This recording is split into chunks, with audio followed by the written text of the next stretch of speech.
Welcome back to U.S. Farm Report. Trusted, timely, tradition.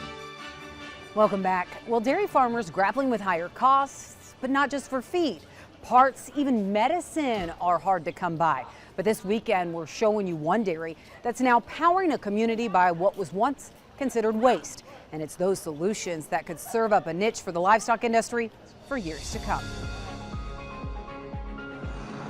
Work here on Vir Clar Farms this time of year is in constant motion.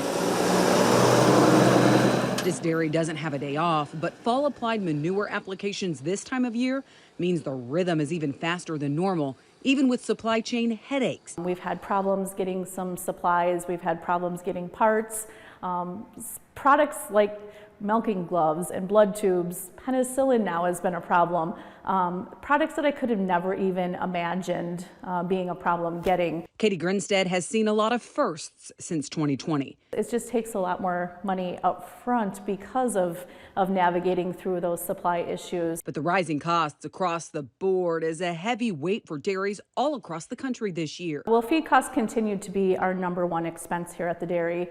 Some ingredients have been up as much as 50%. She says on average, most costs are 30% higher today, forcing this dairy to become even more efficient. We've embraced automation in our feed center, and we utilize augers and the computer to really only use the amount of pounds of each ingredients that we need. She says it's a move that's also produced higher accuracy. We're about 98% accurate every time we make a batch of feed, which not only helps our pocketbook, but also is really helps the cows. Automation that's also answering another problem for dairy farmers today, and that's labor. We've started a few years ago really focusing on our employees and which employees maybe want to learn and grow and maybe go from being a milker to then grow into being somebody who's in the maternity barn, who then might be the next assistant herdsman.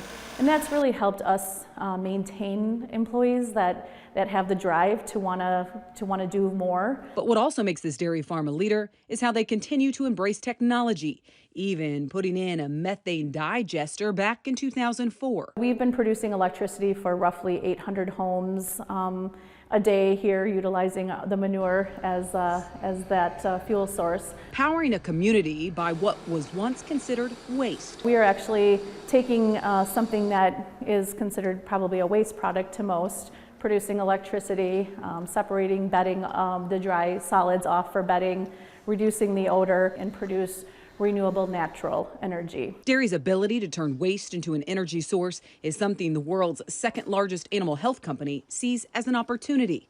There are numerous countries, all parts of the value chain, governments that are saying we are going to do something about the climate. Jeff Simmons is Elanco CEO. He thinks that climate neutrality within the livestock industry is possible. There's 4 ways. I look at it real simply. There's on the land. What are you doing on the land?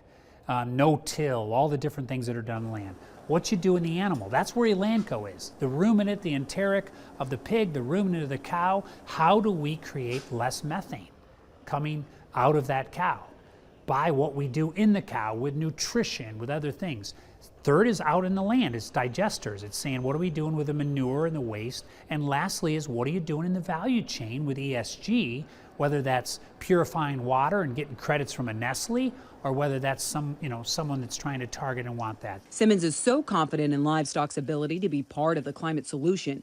He thinks dairy farmers could soon make more money off carbon credits than they do off the dairy products that they sell. Can you get to a state where you're actually taking care of all the gas you create, where you're not making any footprint? And that comes from methane to carbon, etc.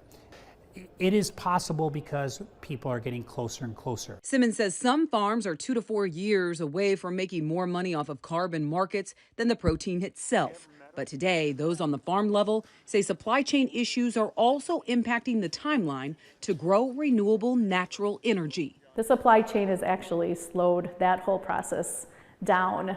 That should be up and running, and we had equipment and parts and stuff sitting on ships that we couldn't get, here and stuff. So we're very anxiously waiting for that project to be done. A project that's driving diversity on their farm and one that could finally cross the finish line in 2023.